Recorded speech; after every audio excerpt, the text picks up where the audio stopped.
Hey, it's your girl Dawn, and it's that time again for the question of the month.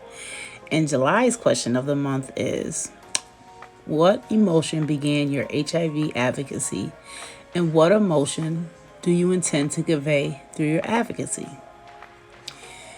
So, for me, when I got diagnosed back in 2007, I was very ashamed. I was very scared.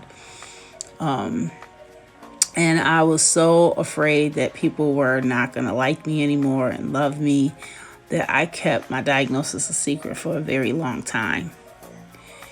And so I had this emotion of like fear and loneliness. And I was just, so like traumatized because, the people in the beginning that I did let know of my diagnosis, they used it against me.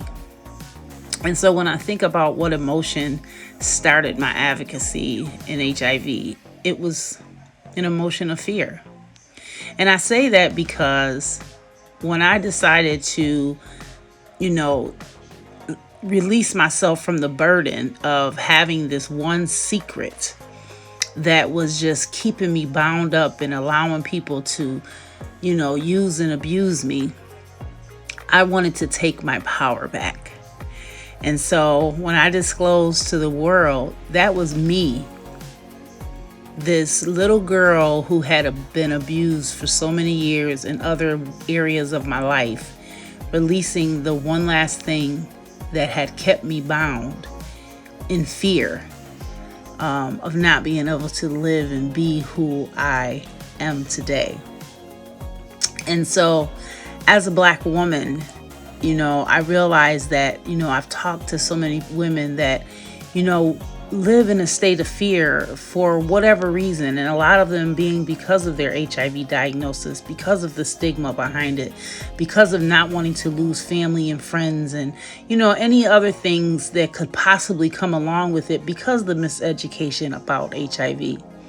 So my advocacy was born out of fear.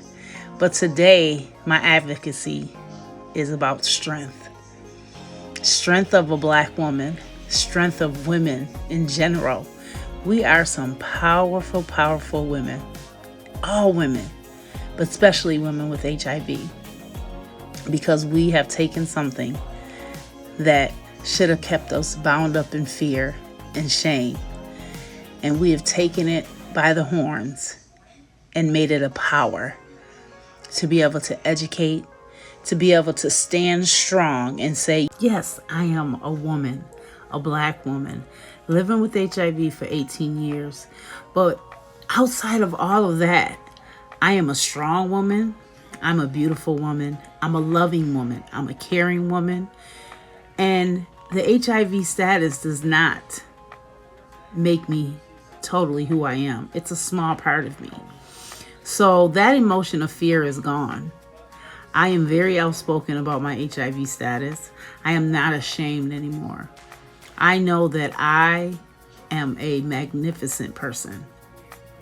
So my advocacy today is geared towards women, right? Because women, we have sometimes been overlooked, been at the bottom of campaigns and grants and concerns. But I am trying to, with my HIV advocacy, put women in the forefront. Make sure that all of their health concerns are taken care of, right? Talking about their barriers.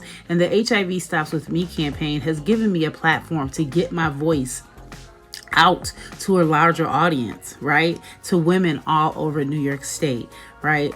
I also have been able to do outreach in communities that I may not have thought to go in before and share my lived experience of living with HIV and letting people know I am not ashamed to be HIV positive. So today, my advocacy is done out of strength. All right, guys, talk to you soon. Much love.